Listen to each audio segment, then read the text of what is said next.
Dear friends, welcome back to my YouTube channel Silnas cafe. ഇന്ന് ഞാൻ വന്നിരിക്കുന്നത് കടലപ്പരിപ്പ് കൊണ്ടുള്ളൊരു കേക്കിൻ്റെ റെസിപ്പി ആയിട്ടാണ്. അതിനുവേണ്ടി ഞാൻ അരക്കപ്പ് കടലപ്പരിപ്പ് എടുത്തിട്ടുണ്ട്. അരക്കപ്പ് കടലപ്പരിപ്പിന് 7 എഗ്ഗാണ് ഞാനിവിടെ യൂസ് ചെയ്യുന്നത്. 1 ടേബിൾ സ്പൂൺ കടലപ്പരിപ്പിന് 1 എഗ്ഗ് എന്ന മെഷർമെൻ്റാണ് ഇതിന് വേണ്ടത്. ബൗളിലേക്ക് ഇട്ട് കൊടുക്കുന്നുണ്ട്.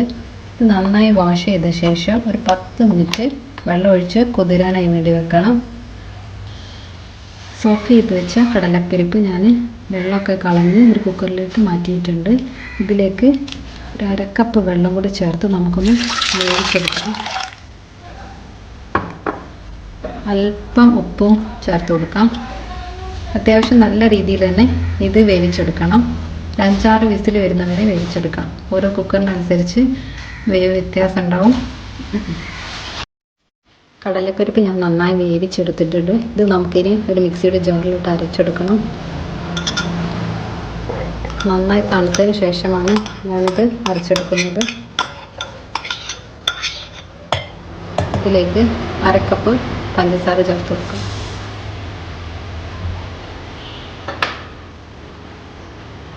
കാൽ കപ്പ് പാല് ചേർത്ത് കൊടുക്കാം.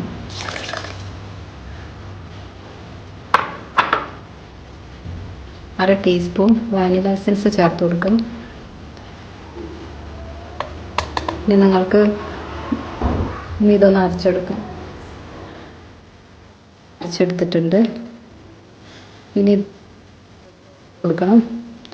ഈ എഗ്ഗിലേക്ക് ഞാനൊരു 1/4 കപ്പ് പഞ്ചസാര ചേർത്ത് കൊടുക്കുന്നുണ്ട്. ആദ്യം നമ്മൾ അരക്കപ്പാണ് ചേർത്തത്. ഇപ്പോൾ ടോട്ടൽ 3/4 കപ്പ് പഞ്ചസാര ചേർത്ത് കൊടുക്കുന്നുണ്ട്. മധുരം നിങ്ങളുടെ ആവശ്യത്തിനനുസരിച്ച് കൂട്ടുകയോ കുറയ്ക്കുകയോ ചെയ്യാം.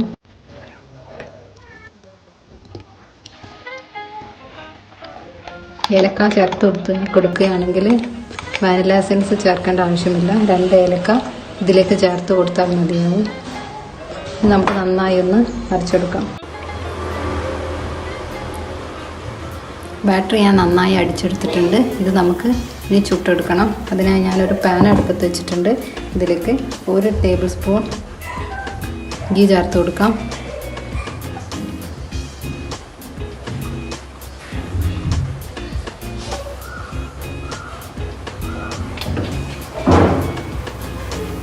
ഇതിലേക്ക് നമ്മൾ കുറച്ച് കാഷ്യൂനട്ട് കിസ്മിസ് ഒന്ന് ഫ്രൈ ചെയ്തെടുക്കണം.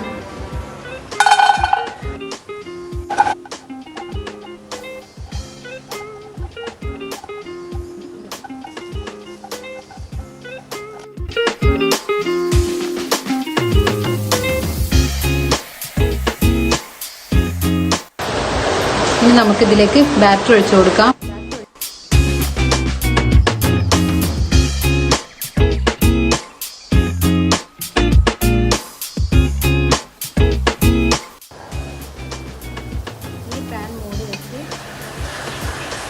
കേക്ക് ഒരു പകുതി വേവാവുന്ന സമയത്ത് നമുക്ക് ഫ്രൈ ചെയ്ത് വെച്ചിട്ടുള്ള കാഷ്യൂനട്ടും കിസ്മിസും അതിൻ്റെ മുകളിലായി വെച്ച് കൊടുക്കാം.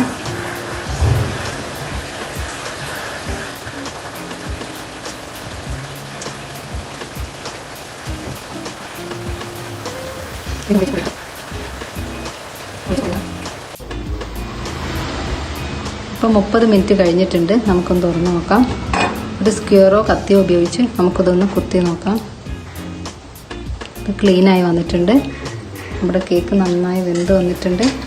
നമുക്കിനി ഫ്ലെയിം ഓഫ് ചെയ്ത ശേഷം നമുക്ക് തണുക്കാനായി മാറ്റി വെക്കാം. നമ്മുടെ കടലപ്പരിപ്പ് കേക്ക് ഇവിടെ റെഡിയായി വന്നിട്ടുണ്ട്. തണുത്തിട്ടുണ്ട്. ഇപ്പോൾ നമുക്കിതൊരു പ്ലേറ്റിലോട്ട് ഇങ്ങനെ തിരിച്ചിട്ട് കൊടുക്കാം.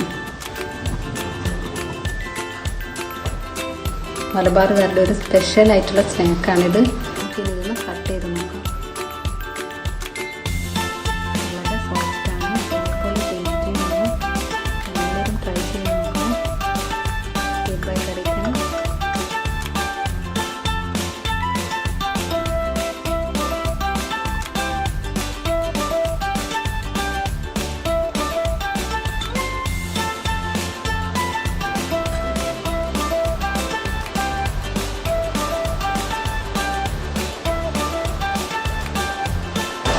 Thanks for watching.